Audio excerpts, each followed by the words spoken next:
everyone, we are going to talk about today how to turn your cluster into a formal outline, which is what I will ask you to turn in with your midterm, your research paper, and all the other essays that you will be working on this semester. I think you will find the cluster really helpful to turn the outline, or to turn the cluster into an outline. Let's get to it.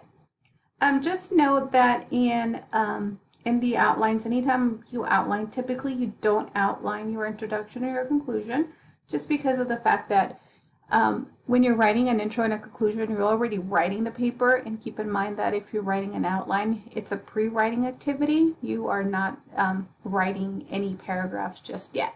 But if it helps you, if you think I don't want to forget that I'm going to write an introduction and a conclusion in my outline, it's okay to include a placeholder. In other words, you can include a Roman numeral number 1 and just write the word introduction. And if you're writing a 5-paragraph essay, just write the Roman numeral number 5 and then write the word conclusion, and then fill in the rest with more detail, and that'll ensure that you don't forget to write either of those paragraphs. When it comes to turning your outline into a cluster, remember to follow the MLA guidelines and requirements. And by that, we talked about this a couple of weeks ago, so you might need to go back to the pre-writing stage when I went over outlining basics. Remember that you need Roman numerals, and the Roman numerals indicate those are the biggest circles in your cluster. So make sure that you start with Roman numeral number 1 for the counter argument. And then for all of the other numbers, add subpoints, which are the smaller circles, the next smaller circles. And the subpoints are labeled as A, B, and C. And then you need to add standard numbers to the last 2 smallest circles, which are 1 and 2. Follow your outline basic notes. We talked about this last week, a couple weeks ago actually, so just remember if you need to go back to that document and follow those guidelines step by step, you should be able to complete your outline.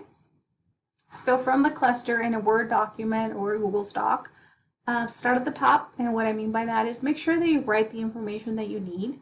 You need to write, of course, following MLA format, everything is double spaced. You write your name, my name, the class, and then the date, the due date, and remember that the due date is written as day, month here. There is no comma in between. Make sure that you do add a title. We do have a title here, but whatever you do, make sure it's a creative title. Don't write like argumentative essay, or don't call it midterm or research paper. It has to be a creative title. Next, make sure you write the word thesis. You must write that, as I did here, followed by a colon, and then present your thesis in one complete sentence. With Roman numeral number 1, and I think it's best when you're writing an argumentative essay to talk about your counter-argument at the beginning, because that way you grab the bull by the horns, if you will. You get your opposition out of the way, and then you can focus on the rest of your essay going forward. So number 1 is my counter-argument based on my cluster, which was number 1, that students are underprepared to teach a diverse class. We fill it in. Don't forget, you need to have a concession that agrees that the counter-argument, that the competition or the critics would disagree with you. And then you fill in the rest, your points of support, your 3 points of support with details for each one.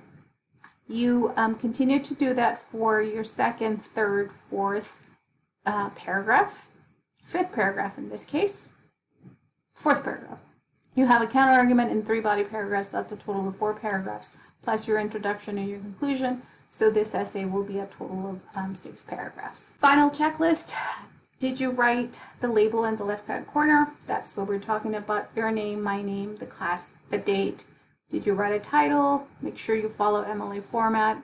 Did you include a header? That's the page number. And don't forget that outlines have lowercase Roman numerals for the page numbers.